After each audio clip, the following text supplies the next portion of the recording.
saya ini juga cinta kepada buruh karena saudara saya banyak buruh. Saya ngerti. Tapi Anda ini yang diprotes adalah undang-undang itu. Undang-undangnya keliru. Ya, kalau bangunan ada yang nggak benar, yang kita benarin apa? Sisi bangunan yang nggak benarnya, bukan kita merubuhkan bangunannya. Ini loh yang kadang-kadang bikin kita jadi apa? Pemerintah ini tidak juga bagus, tapi tidak juga terlalu jelek. Tentang undang-undang apa ini, cipta kerja ini kan sebetulnya sudah ada. Kemudian datang lagi ditunggangi lagi para apa ini, maaf ya, para migran dari Timur Tengah. Saya ini bukan rasis, tapi bapak-bapak ingat, Anda ini pendatang. Negeri ini bisa makmur bukan karena dibela sama pendatang, tapi dibela dan diperjuangkan oleh warga pribumi. Monggo kita bersama-sama. Saya tidak keberatan kehadiran para non-pribumi atau para pendatang. Tetapi Anda harus menghormati kami. Saya ini bukan pembela pembenci daripada migran. Tapi kalau misalnya Anda ini mau ciptakan demo berjilid-jilid kayak seperti apa ini, aduh. Saya ini orang Islam. Tapi kalau kalian masuk surga nggak mungkin mengajak saya. Saya juga masuk neraka nggak mungkin saya ngajak Anda. Silakan Anda berjuang di dalam agama Allah sesuai keyakinan Anda, karena saya jamin Nabi Muhammad pun tidak mungkin bisa mengajak kita masuk surga. Hanya bisa mengajari kita tuntunannya supaya kita berbuat baik dan masuk surga. Bukan begitu, Junior? Iya. Ya, jadi kita kadang-kadang melihat mereka ini kalau sudah pakai sorban, sudah pakai kopiah, maaf. Seolah-olah Anda ini adalah orang yang sudah pernah meninggal, masuk dari surga, kemudian keluar ke bumi ini, mengatakan bahwa ayo ajak saya. Anda ini loh kalau mulutnya kotor, bagaimana bisa masuk surga? Saya rasa untuk para umat muslim, junjungannya adalah Rasul. Rasul itu tidak pernah berkata kotor, nggak pernah bermusuhan dengan orang lain, agama lain pun tidak pernah dimusuhin. Tapi mereka ini seolah-olah mereka pada jagoan. Kemudian ada, saya lihat ini nanti giliran selanjutnya saya akan bersuara, ya. Kalau Anda bisa ngomong, saya juga bisa ngomong. Anda ini yang para ustadz kambuhan yang nggak pernah dididik, nggak pernah dilatih jadi ustadz, tiba-tiba jadi ustadz sudah lagunya seolah-olah Anda ini sudah anaknya, seolah-olah saudara semua ini adalah malaikat. Jadi sekali lagi saya minta pada kesempatan ini mari kita belajar. Ya, tadi karena ada persoalan yang umum yang akan saya sampaikan bahwa masalah hukum kita perlu belajar karena wajib. Sebab Anda tidak bisa menghindar ketika orang tua Anda meninggalkan warisan. Saya dalam kesempatan ini perlu saya pesankan, jangan pernah menolak harta warisan. Walaupun saudara-saudara kaya, kalau ada peninggalan orang tua, Anda harus terima.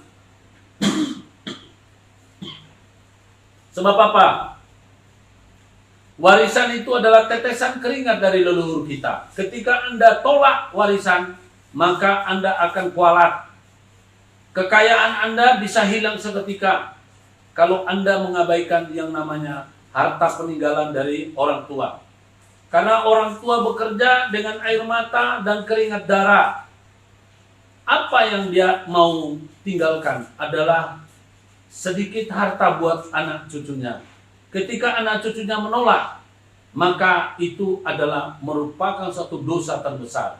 Karena itu saya minta kepada saudara-saudaraku yang menyaksikan acara ini, tolong, saya ini orang dari kampung, tapi saya belajar segala pengetahuan, ya, saya mengerti itu.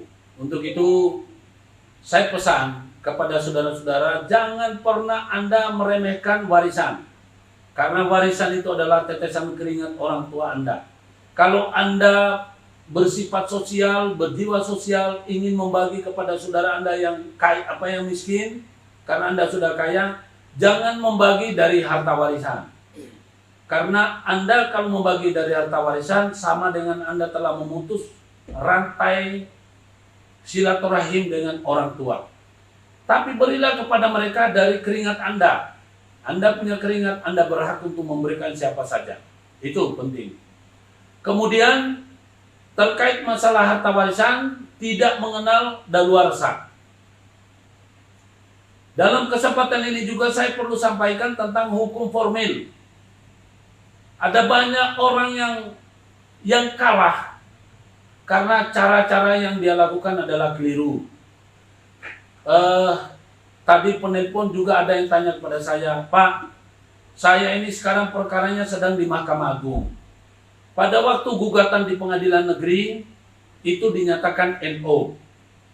Kemudian saya banding ke pengadilan tinggi. Juga tetap dikuatkan putusan daripada pengadilan negeri. Nah, saya perlu sampaikan kepada saudara-saudaraku, inilah perlunya Anda belajar hukum, Anda mengikuti acara daripada pengacara Guntur Laremba karena nasihatnya pasti tidak menyesatkan. Kalau namanya NO itu berarti gugatan tidak diterima, bukan ditolak. Kalau gugatan tidak diterima berarti ada yang harus kita perbaiki supaya bisa diterima. Ibaratnya kalau kita mendaftar jadi pegawai, persyaratannya harus ijazah A, harus dilengkapi dengan ijazah A. Tapi kita mendaftar dengan ijazah B. Anda punya lamaran tetap diterima, tapi setelah diproses ternyata tidak bisa diterima. Maksudnya lamaran tadi itu tetap diambil, kemudian diperiksa, setelah itu ternyata tidak diterima. Artinya beda dan ditolak. Kalau ditolak itu sudah tidak bisa kita mengajukan lagi. Dalam perkara perdata, kalau di NO, maka Anda harus mengulang lagi, berarti ada yang kurang lengkap. Jadi NO itu jangan dibanding. Bagaimana mungkin kalau namanya tidak diterima, Anda banding? Ya tetap saja tidak diterima. Sampai ke Mahkamah Agung tetap tidak diterima. Karena banding itu adalah merupakan koreksi terhadap proses peradilan di pengadilan negeri.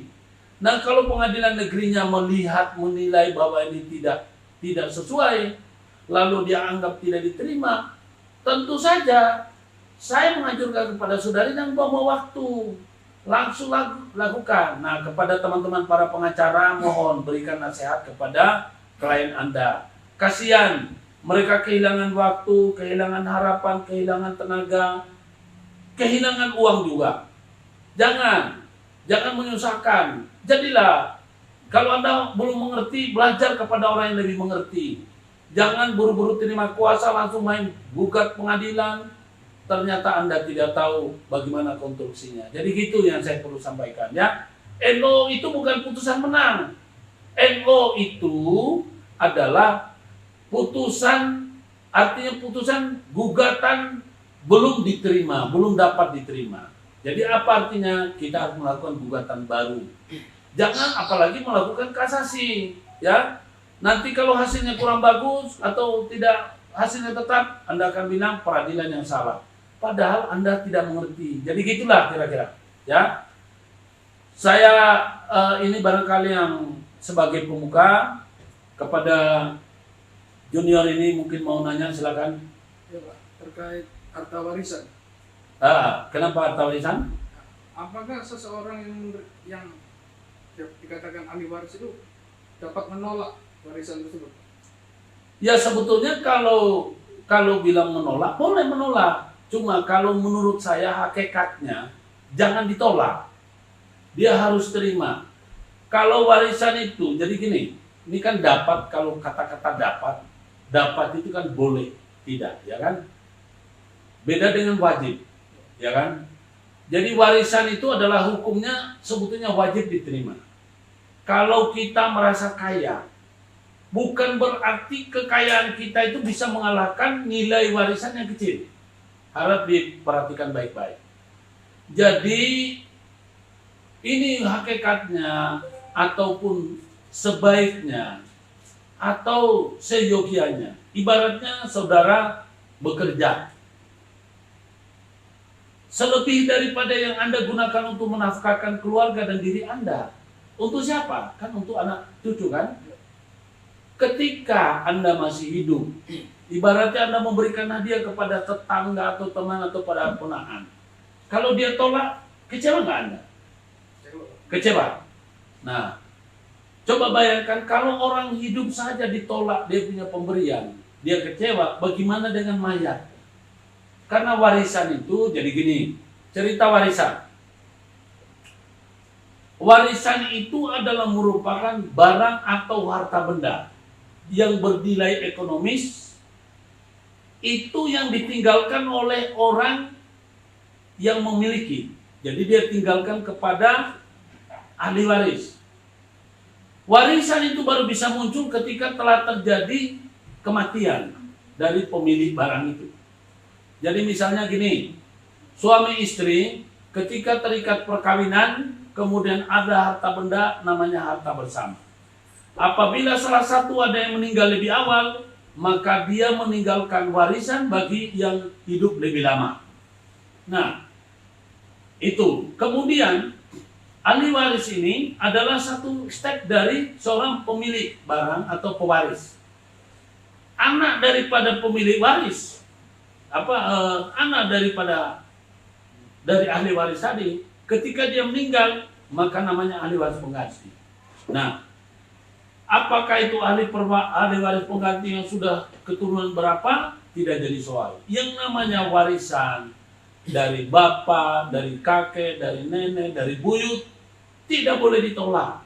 Kenapa?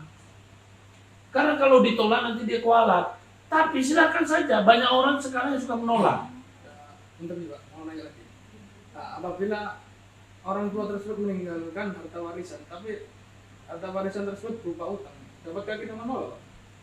Kalau warisan utang itu dalam KUH Perdata, hutang itu tidak bisa diwariskan kepada anak melebihi daripada harta yang dipunyai pewaris. Jadi misalnya seseorang nih meninggal, dia punya hutang. Dia memang meninggalkan hutang itu kepada ahli warisnya.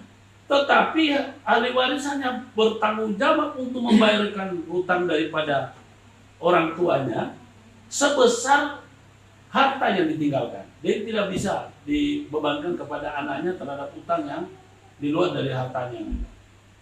Jelas? Jelas Pak. Ya. Oke. Ada lagi pertanyaan barangkali?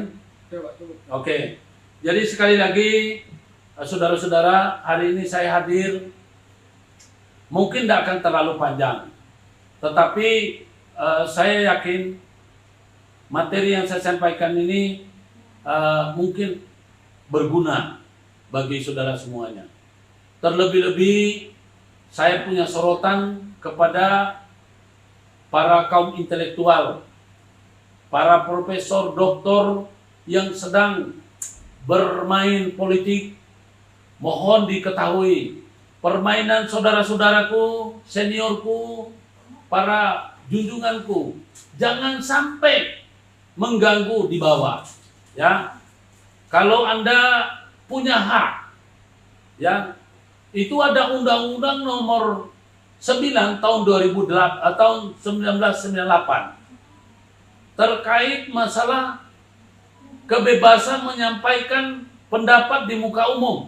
Ya, kita boleh menyampaikan pendapat di muka umum, tetapi harap dipahami bahwa kita juga dibatasi oleh undang-undang.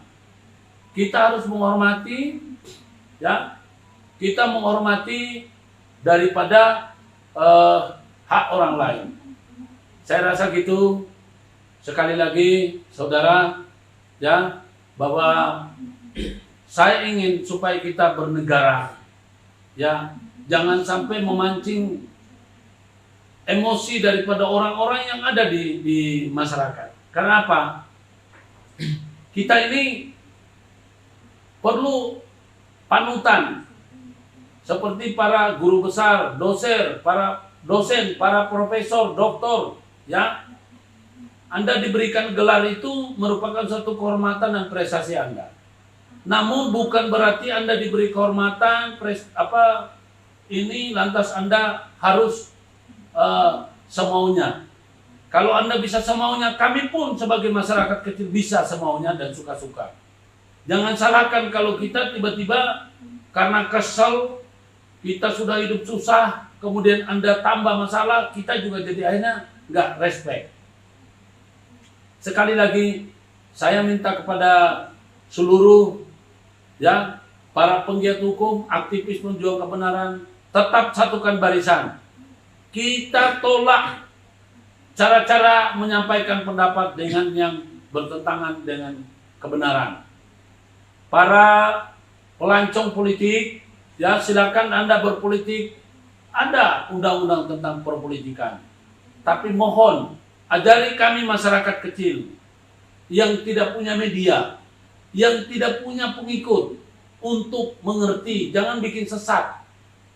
Yang saudara-saudaraku sedang protes soal di Undang-Undang Cipta Kerja, sebetulnya bukan undang-undangnya kan, pasalnya.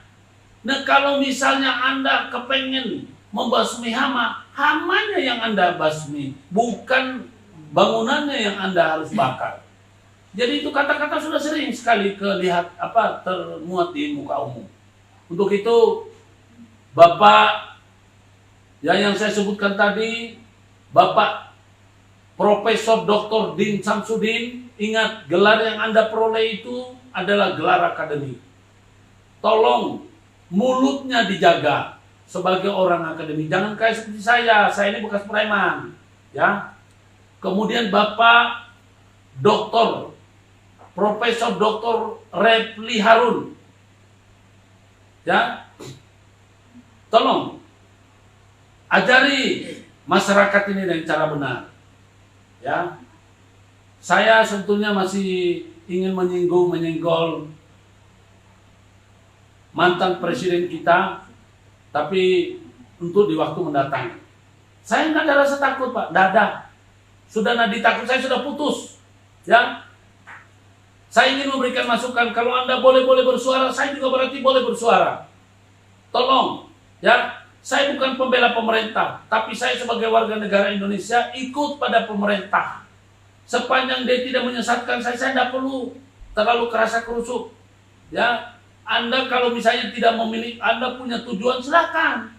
Tapi jangan menggunakan masyarakat, ada sama masyarakat. Masyarakat siapa? Saya juga masyarakat. Di tetangga saya semua masyarakat. Tidak ada yang setuju dengan Anda. Ya, kepada Bapak para mantan jenderal, mohon diingat, ya, jenderal itu adalah prajurit. Bapak disumpah, sumpah sabta marga.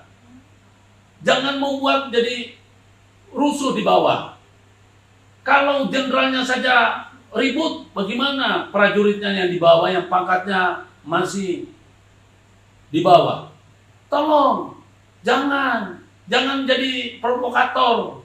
Kalau Anda mau bermain politik, silakan bangun itu. Jadilah politikus, tapi tidak mencari kesempatan di saat-saat lagi seperti ini. Saya keberatan kalau ada orang-orang pelancong politik masih menyusahkan kita di saat pandemi begini. Tolong Pak, kami ini susah cari makan. Kalau Anda bikin tambah susah, jangan sampai masyarakat marah kepada Anda. Bukan kepada pemerintah, kepada Anda pengganggu. Pasalnya yang salah, undang-undangnya yang Anda mengubarkan. Yang sebetulnya dirugikan bukan Anda, tidak ada yang dirugikan.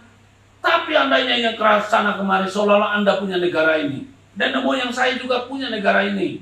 Ya, jadi saya rasa gitu, saya tidak akan berpanjang lebar, saya akan akhiri. Karena nanti sementara ada sesi jumpa pers. Ya, saya mohon maaf sekali lagi kepada para jenderal yang saya sebutkan tadi, kepada para akademisi ilmuwan, ya, yang saya sebutkan namanya tadi, dan kepada saudara-saudaraku yang dari seberang sana, yang migran ke Indonesia, yang sosok mengatur Indonesia, padahal Indonesia ini adalah negeri leluhur daripada putra asli. Kalau Anda itu dari seberang sana, mohon maaf, ya, kita tidak butuhkan, karena di Timur Tengah itu banyak perang. Indonesia ini tidak mau perang, maunya perang itu perang harga diri. Jadi tolong, kalau Anda mau masuk surga, silakan, tidak usah pengaruhi kita. Anda tidak mungkin masukin kami ke surga. Yang akan memasukkan kami ke surga hanya Tuhan atas amal ibadah kami, bukan atas nasihat Anda yang menyesatkan. Oke? Wabillahi taufik wal hidayah. Wassalamualaikum warahmatullahi wabarakatuh. Salam kebenaran. Salam kebenaran. Salam kebenaran. Equality before the law.